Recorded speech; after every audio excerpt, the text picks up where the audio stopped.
Welcome back to the deep dive. Today, we are wrestling with, well, probably the most persistent and frustrating challenge in almost any human endeavor, really. Hmm. Whether you run a corporation, a charity, or heck, just your household. Right. It's that massive chasm between a compelling vision and the messy, grinding reality of execution. We call this the execution gap.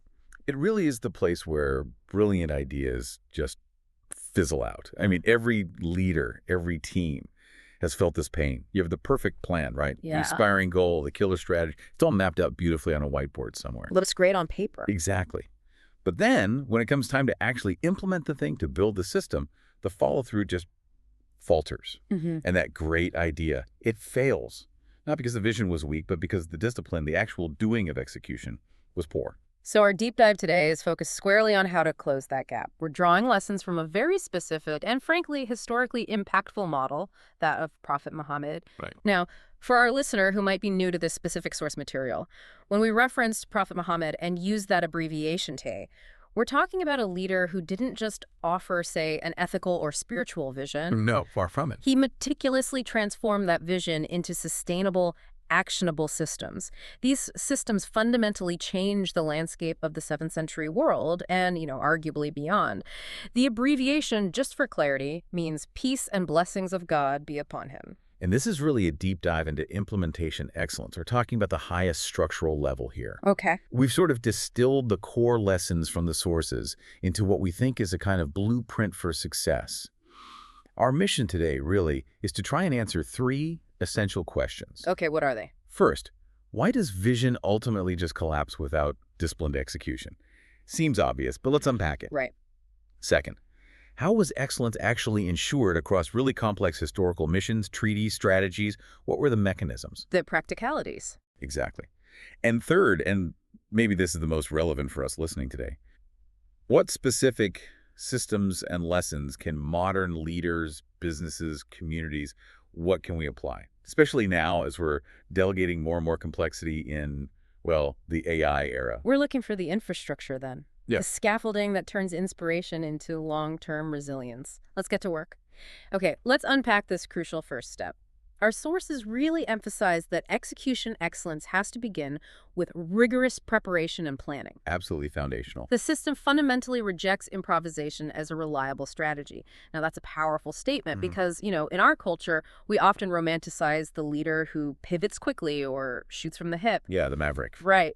But the sources here are saying true, sustainable strength has to come from a meticulous foundation. Absolutely. And we need to be clear, there's a difference between agility, which is, responsiveness based on good information, Right. and improvisation, Right. which is often just a lack of preparation. Yeah. Improvisation might occasionally save a truly bad situation, maybe. By luck sometimes. Exactly, by luck. But it cannot sustain a high-stakes long-term mission. It just can't. So the foundational lesson here is that the depth of the planning signals the seriousness of the goal. The more critical the mission, the more forensic the planning needs to be. Okay, so let's make this concrete. We have a masterclass example of this kind of operational seriousness in the event known as the Hijra, the migration from Mecca to Medina. This wasn't just packing bags and leaving. This was a critical operational move under extreme duress that really determined the survival of the entire early Muslim community. Exactly. This wasn't merely, walking out of town under the cover of night. This was planning that went so far beyond just packing supplies. Yeah. It was a comprehensive strategy for operational security, for intelligence gathering, for logistics. Okay, tell us specifically how meticulous this planning was. Draw on those operational roles mentioned in the source material. What did that look like on the ground? Well, the first thing is that the operation was compartmentalized. That's a classic element of operational security, right? Keep need to know tight. Precisely. First, secrecy was absolute. Only a tiny handful of the most trusted individuals were informed of the full plan. Second, specific operational roles were assigned, very clear roles, to ensure coverage of every identifiable risk. Like who? For instance, Abdullah ibn Abi Bakr. His task was essentially intelligence officer. Every day, he'd circulate among the Meccan elite, observing their movements, listening to their conversations, trying to pick up any shift in their plans to pursue the Prophet E. Wow. And then, under the cover of darkness, he'd relay that critical, time-sensitive intel back. So he was the human early warning system. That addresses the external threat monitoring. But what about the journey itself, the physical logistics? That's where the detail really, really shines. They deliberately utilized a professional guide, Abdullah ibn Urayqit. Importantly, he was Muslim at the time. Interesting. He was hired for his expertise. He knew terrain that was intentionally obscure, difficult to traverse routes that the typical well-traveled caravans deliberately avoided. To minimize the chance of interception. Exactly. Minimize predictability. Furthermore, the timing wasn't immediate. They delayed for 3 full days, hiding out in the cave. Now, this wasn't just out of fear, it was a deliberate operational decision. Why? To allow the initial search intensity, the hue and cry, to peak and then hopefully wane before they set off on the main, more exposed route. Let the first wave of pursuit burn itself out. Okay, that's clever timing. What about the immediate support? Food, supplies, and crucially, making sure they weren't easily tracked. That was another layer of meticulous delegation. Asma bint Abi Bakr, despite the immense personal danger, she was responsible for ferrying food and provisions to the caves, ensuring sustenance during that critical hiding period. Right. And crucially, Amr bin Fuhaira, who was a shepherd, he was tasked with a very specific job. Each night, as the travelers departed a location, he would guide his flock over their tracks. To erase the footprints. Exactly. Physically erasing the footprints, mitigating the risk of tracking. It sounds simple, almost low-tech, but is a high-stakes operational security measure in that environment. Wow. That really does illustrate how the planning was meticulous, not just that it was meticulous. But let me push back on that for a second, thinking about resilience. Okay. Wasn't relying on, say, one specific guide or one key intelligence source, wasn't that a massive risk, a single point of failure? Where does the source material suggest they had contingency planning if, say, the guide failed or betrayed them? That's a really insightful point, and it ties directly into this idea of strategic resilience. Yeah.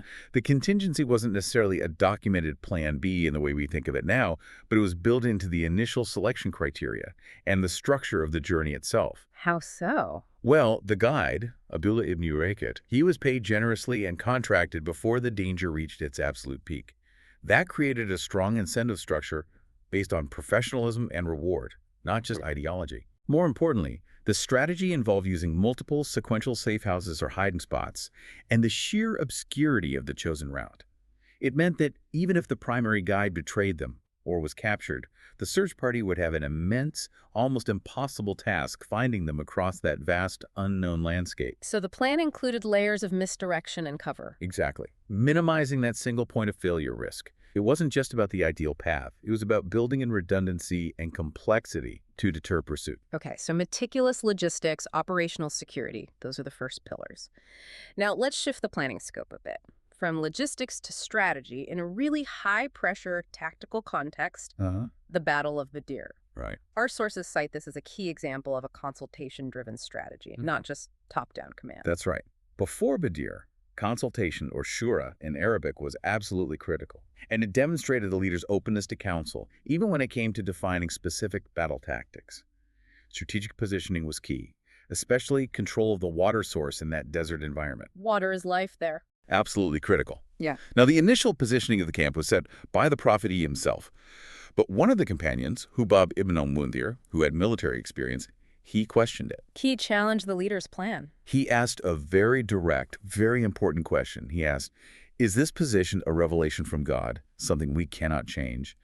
Or is it a matter of personal opinion, strategy, and war? Wow. That's the ultimate question in organizational leadership, isn't it? Is this strategy set in stone by the CEO, or is it actually open to negotiation based on expertise from the field? Precisely. And the response given was clear.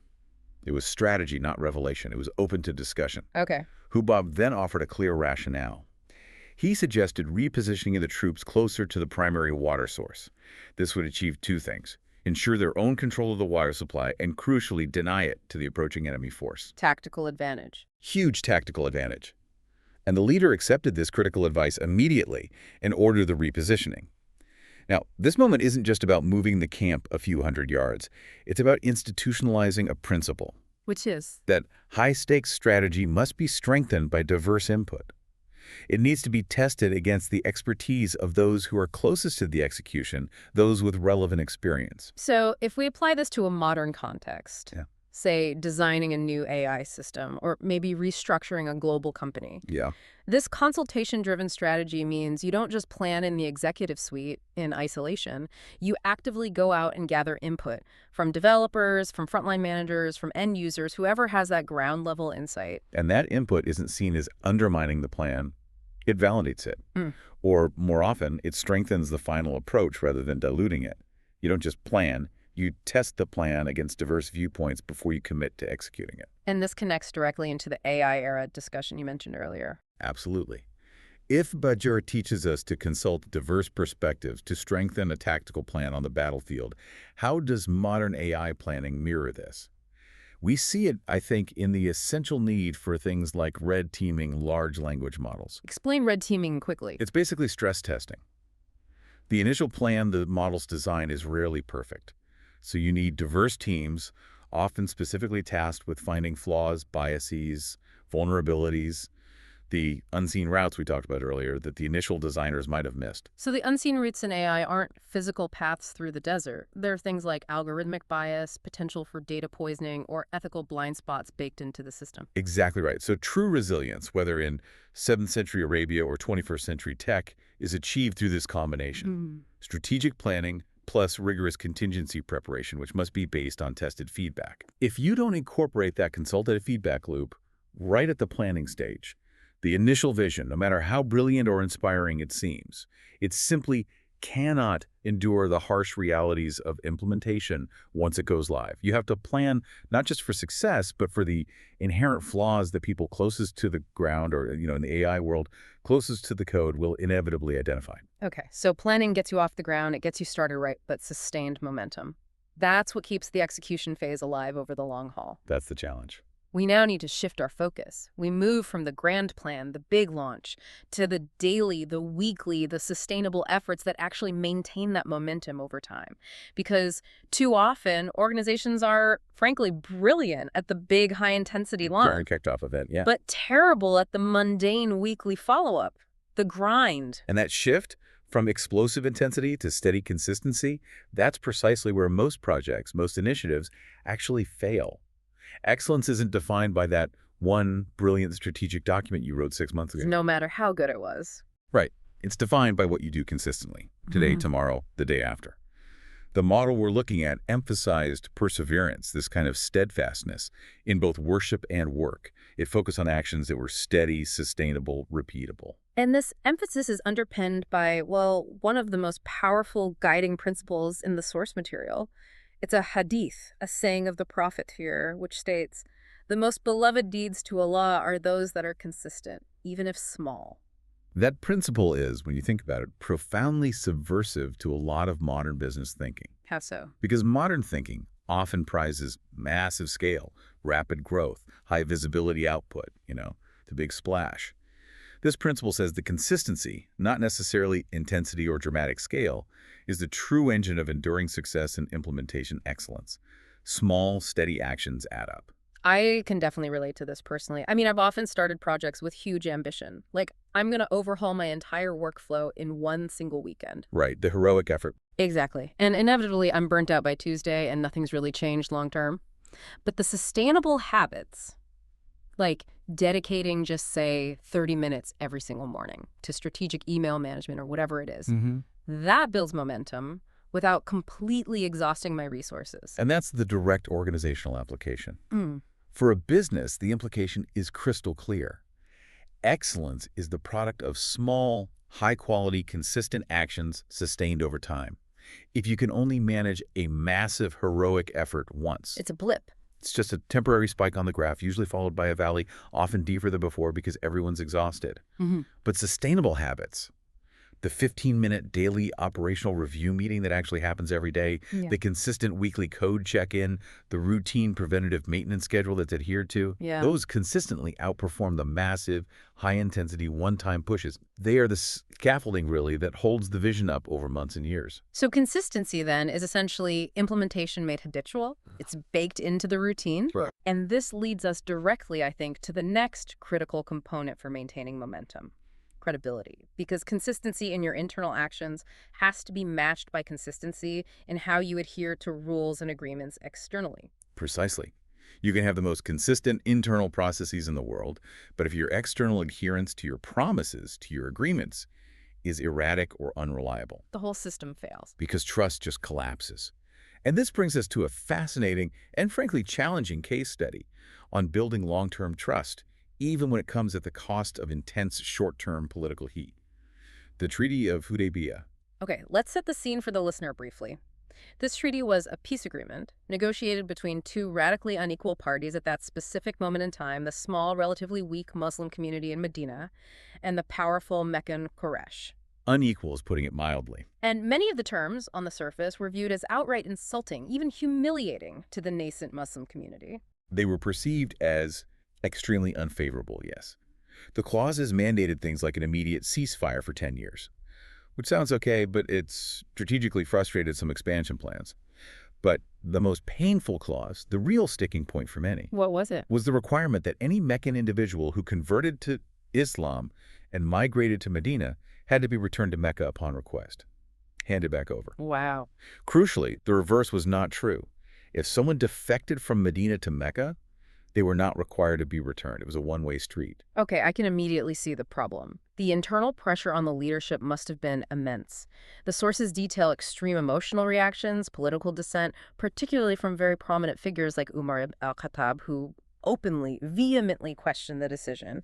So why uphold it then? When the terms seemed so damaging on the surface and the internal division was so palpable, why stick to that agreement? This, I think, is the absolute crux of implementation excellence when it comes to leadership and trust.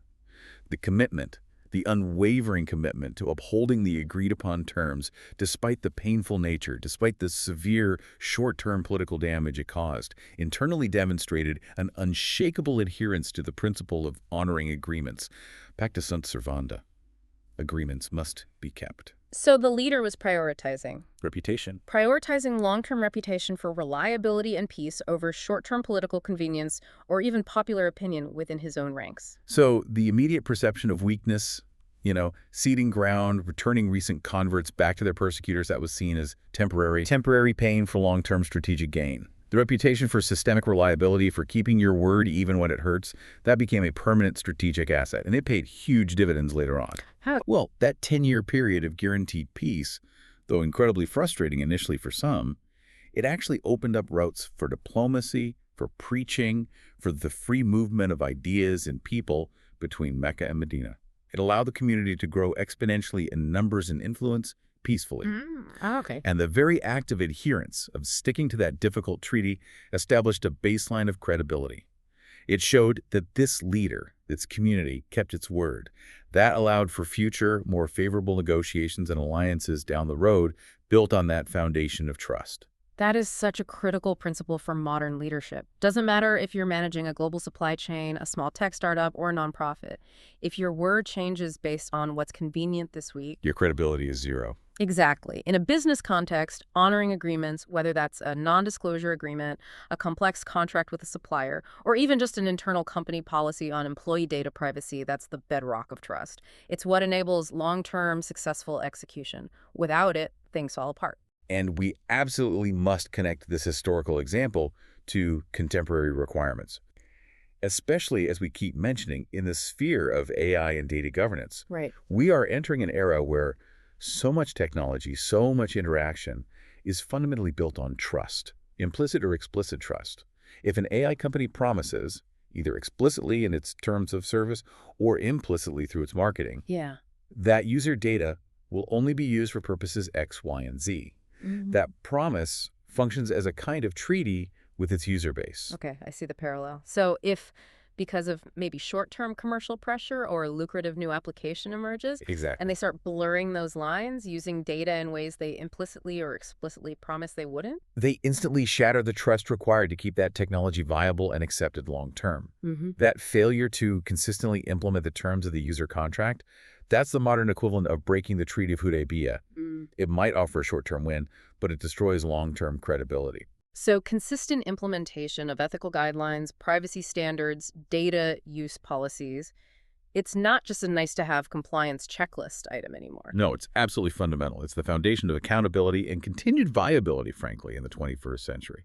Consistency in action and credibility in adhering to agreements are two sides of the same coin. You simply cannot achieve long-term execution excellence if your stakeholders, whether they are employees, customers, partners, or citizens, do not trust that you will adhere to the agreed-upon standards, even and perhaps especially when those standards become inconvenient or costly in the short term. Okay, so we've got the strategic plan nailed down. We're committed to consistency and building credibility. But a vision, however well-planned and consistently pursued, is just a line on paper unless it's supported by a robust structure. The operating system, yeah. Specifically, accountability. Our sources really highlight that the system of execution we're examining hinged on delegation, yes, but delegation that was strictly paired with oversight. This is so critical. Delegation without oversight is just abdication, plain and simple. And abdication is The primary enemy of implementation excellence. Look, the sheer scale of the mission the Prophet E undertook required decentralization. You simply cannot run an expanding, geographically dispersed movement from one central office, micromanaging everything. Makes sense. So, he frequently delegated major tasks, appointing governors to manage entire regions, naming military commanders to lead complex expeditions, sending emissaries like Mu'adh ibn Jabal to govern and teach in Yemen. Huge responsibilities. Responsibility was fully entrusted then. It wasn't like he was second-guessing them constantly, but it wasn't a blank check either, you're saying. Not at all. So what was the mechanism? What was the critical component that ensured the success of this delegation, that maintained the fidelity of the original vision across all these different people and places? The feedback loop. Simple, but powerful. Accountability wasn't just seen as a punitive measure, something applied only after a failure had occurred. Right, not just blame assignment. No. It was an ingrained, preventative process. Take the example you mentioned, Mu'adh being sent to Yemen. Before he even departed, there was a detailed discussion, a briefing. A clear mandate was established, setting the expectations for judicial standards, governance principles, financial management. So clear, upfront instructions. Absolutely. But crucially, there was also an expectation baked in from the start, an expectation of reporting back, of review upon his return, or even via written communication while he was away, if necessary. So the system was designed to ensure that information about how the execution was actually going, that information flowed back to the central authority. Exactly. Execution succeeds when that delegated responsibility is matched with rigorous, expected oversight and clear reporting channels. This is what prevents mission drift, where the original goal gets subtly altered or diluted down the chain of command. Right, keeps everyone aligned. Absolutely. The delegation was the action, putting trust in someone. But the feedback loop was the system that made the delegation effective and safe. The source material really emphasizes that this feedback loop ensures the core vision remains on course, even when it's being managed by multiple hands in distant locations. Without that structured reporting, decentralized execution very quickly fragments into competing, inconsistent local visions. Everyone starts doing their own thing. Okay, this has profound and frankly immediate relevance for us today, especially in the tech world. The source material specifically draws a contemporary parallel regarding technological governance. It states that AI systems, too, require human accountability to prevent misuse. Let's really dive deep into that connection. It is perhaps the most vital modern application of these ancient governance models. Because think about it. As we delegate increasingly complex decision-making and data processing tasks to automated systems, AI, algorithms. We are delegating, aren't we? We absolutely are. We must not lose that human accountability layer in the process. If the AI is, in effect, the delegated commander or governor, who is the human leader, ultimately held accountable for his actions and outcomes. Give us a concrete example of the danger if that human accountability layer is weak or missing. Okay, consider an automated system designed to evaluate, say, loan applications. Or maybe screening candidate resumes for a job. Common uses already. Very common. Now, if that algorithm starts exhibiting bias, maybe it systematically denies loans to people from a specific zip code, or downgrades resumes with female-sounding names, and there is no specific human or team held accountable for the design, the testing, the ongoing maintenance, and crucially, the outcomes of that system. Then what happens? The entire ethical framework just collapses, becomes a black box that causes harm, and nobody is responsible. That is abdication in the modern technological sense. We built it, we deployed it, but we're not truly responsible for what it does. So the feedback loop in AI governance requires things like transparency, auditability. We need auditable trails to understand why an automated decision was made. And we need clarity on who commissioned the system, who signed off on its design parameters, who is monitoring its performance against ethical guidelines. That person, or that team, must be held accountable for its design and its real-world outcomes. Yeah. Especially when those outcomes impact human welfare, like automated lending bias, or algorithmic profiling in policing, or hiring discrimination. Exactly right. The lesson from the source material is clear. Delegation and accountability are inherently linked to ethics, whether you're delegating to a human governor or an algorithm. Implementation excellence in the AI era is therefore not just about speed or efficiency.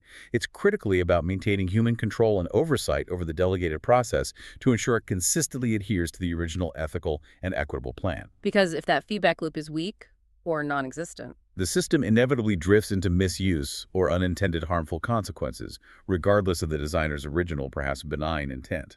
Accountability keeps the execution tethered to the vision. okay. So once that strong structure of accountability, that feedback loop, is established, the final layer of implementation excellence demanded by this model is quality. Quality in every single action. This is the concept of Isan. Isan. It's often translated simply as excellence or maybe doing what is beautiful, but it's much deeper, I think, than mere compliance or hitting a quality standard. It elevates the act of execution itself. Oh, so? It moves it from just ticking a box on a checklist to actively seeking perfection or the best possible way in that specific moment, regardless of whether that moment seems big or small, significant or insignificant. Okay, so how did the leader, Prophet Muhammad Day, actually model this demanding standard of Isan? Let's explore the nuances, maybe some specific historical examples from the source material, because excellence can sound a bit abstract. Well, there's a key hadith that encapsulates it. Allah loves that when you do something, you do it with excellence. Now, the fascinating thing is how this principle wasn't just reserved for, major public acts of leadership or statecraft or governance. Not just for the big speeches or treaty signings. Exactly. It was modeled and expected, even in small, seemingly insignificant daily acts. It was about injecting quality control, a pursuit of the best way, into the mundane, the routine. Okay, give us some examples of those micro acts, because often leaders, maybe managers too, overlook the small details. They assume they don't really matter in the grand scheme of things. The sources detail, for instance, meticulous care taken in community processes, like arranging the rows precisely, shoulder to shoulder, straight lines, no gaps, during congregational prayer. Which might seem like, just a minor logistical detail, tidiness. You might think so. Yeah. Yet performing this simple act with meticulous attention to form, to precision, getting it just right, that was explicitly taught as an example of Isan. It reflected a deeper principle. Yeah. Or consider resource management. The principle required meticulous, fair distribution of resources, like food aid or spoils of war, ensuring absolutely no waste, no spoilage, and no bias in the distribution, even when dealing with meager supplies under difficult conditions. Every grain counted, and fairness was paramount. So the commitment to quality isn't just situational. It's not just for the client presentation or the final report. It's habitual. Yes. If you practice excellence in the physical structure of a prayer line, the thinking goes, you will naturally approach the arrangement of a complex supply chain or the drafting of an important contract with that same degree of care and precision. That is precisely the deeper lesson. This attention to detail isn't just about a personal preference for high quality or aesthetics. It's framed as a deep respect for the overall mission.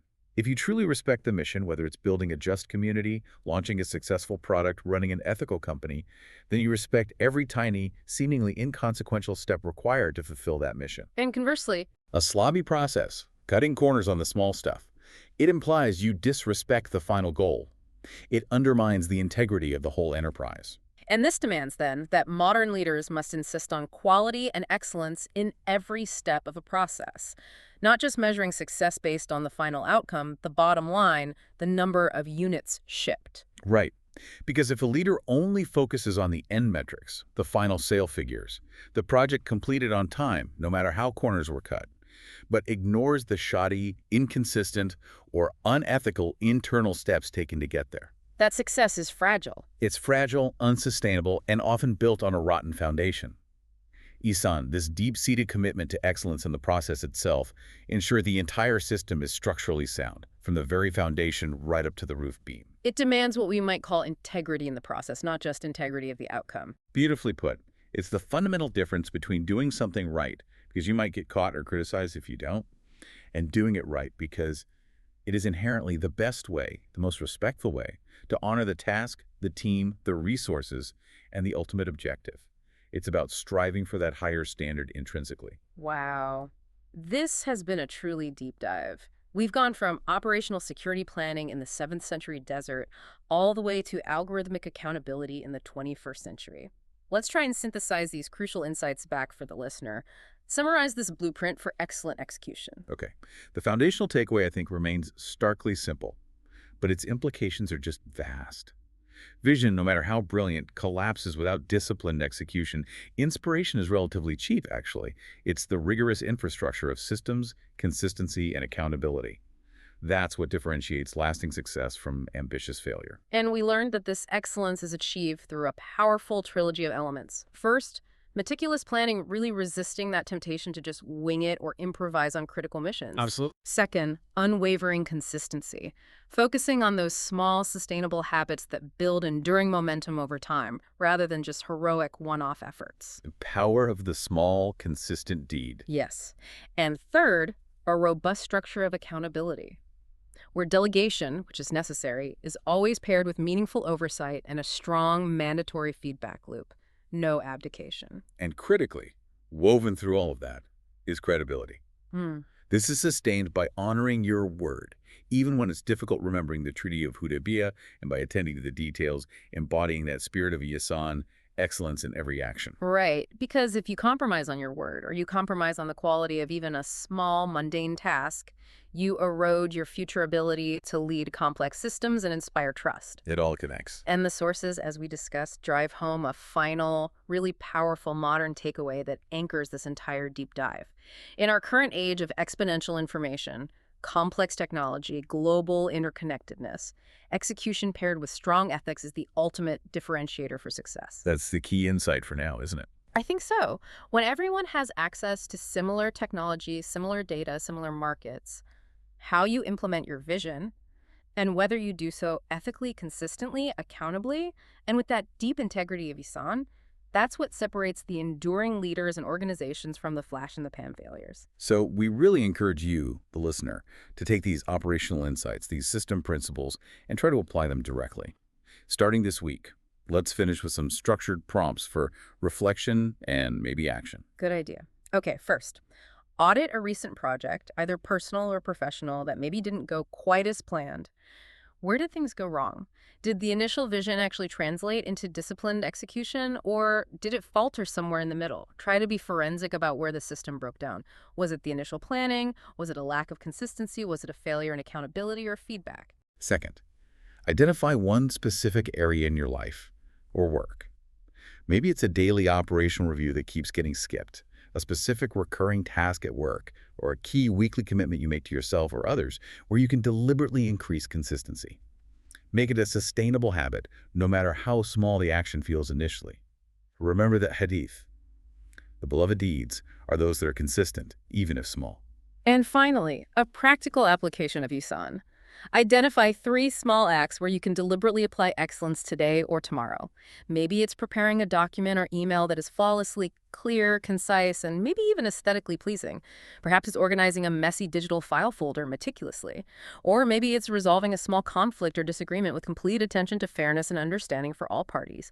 Demand that quality from yourself in the mundane steps. And perhaps here is a final provocative thought for you to mull over as you think about implementing these systems.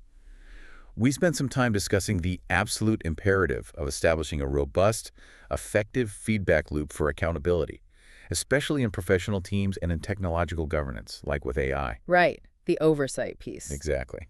So the question is, how can you establish and maintain such a structured, honest feedback loop for accountability, not just in your work environment, but within your personal structures? Think about family, community involvement, volunteer groups. Where does the buck stop in those personal systems? And how do you ensure that information about execution, about adherence to shared values or commitments, flows clearly and, importantly, non-punitively back to the source for learning and improvement? That is a deep question. Applying systemic accountability personally, that requires the same kind of resilience and consistency we've been discussing throughout. It does indeed. We really hope this deep dive into implementation excellence helps you bridge that execution gap in your own endeavors. Thanks so much for joining us. Until next time.